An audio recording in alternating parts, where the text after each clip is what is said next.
မင်္ဂလာပါရှင်ခုနေ့ကတော့လေဒီဟာခေါင်းလောင်းပန်းလေးခြုံနီးလေးတင်ပေးလိုက်ပါတယ်နော်ဒီလိုခေါင်းလောင်းပန်းလေးပါကြိုးလေးတွဲလောင်းလေးရှိတဲ့ခေါင်းလောင်းပန်းလေးပေါ့နော်သူ့ကိုလုံးမယ်ဆိုလို့ရှိရင်လေပိတ်စာကို၄လက်မပတ်လဲပိတ်စာလေးလုံးမယ်၄လက်မထက်ပိုကြီးခြင်းနဲ့တူကြရင်စိုက်ကြည့်ကြည့်လို့ချင်းရင်၅လက်မပတ်ဝန်းကျင်ဒီလုပ်လို့ရတယ်အဲ့ထက်ပိုကြီးရင်တော့မလှတော့ဘူးပေါ့နော်မ3ခွဲတို့2ခွဲလောက်တို့ဆိုရင်လည်းခက်တိတိလေးနဲ့လှတယ်ပေါ့ဒါ၄လက်မပတ်လဲရတော့အလဲလှစိုက်ပေါ့နော်ကျိုးလေးကိုလေပိတ်စာရဲ့ဒေါင်းလေးတွေကိုထည့်ပြီးဒါမျိုးတုတ်ခဲ့ဒီနေရာလေးကြာရင်တော့လွှတ်ထားမယ်ပေါ့နော်ကျိုးလေးပြန်ထုတ်လို့ရအောင်လွှတ်မယ်အစမှာတုတ်ခဲ့တယ်နော်ဒီထိတ်မှာတုတ်ပြီးတော့ဒီထိလာခဲ့တယ်ပေါ့နော်ဒါလေးကိုကျိုးလေးကိုတစ်ပံပြန်လှန်လိုက်မယ်လှန်လိုက်တဲ့အခါကျရင်ဒီကအနာသားချုပ်သားလေးတွေညီးသွားအောင်လို့အချုံလေးတစ်ခုခုနဲ့ထိုးပြီးတော့ချုပ်သားလေးတွေလှန်လိုက်မယ်နော်ဒီမှာအပေါက်ကလေးကြမ်းခဲ့တဲ့နေရာလေးရှိမယ်အဲ့ဒါကိုဒီကျိုးကိုပြန်ပြီးတော့အဲ့ဒီအပေါက်နေရာလေးထုတ်ပါမှာ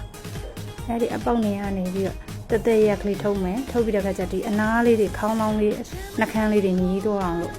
အသေးချာတက်တက်ရက်ကလေးထုတ်မယ်ထုတ်ပြီးသွားရင်ဒီဒေါင်းလေး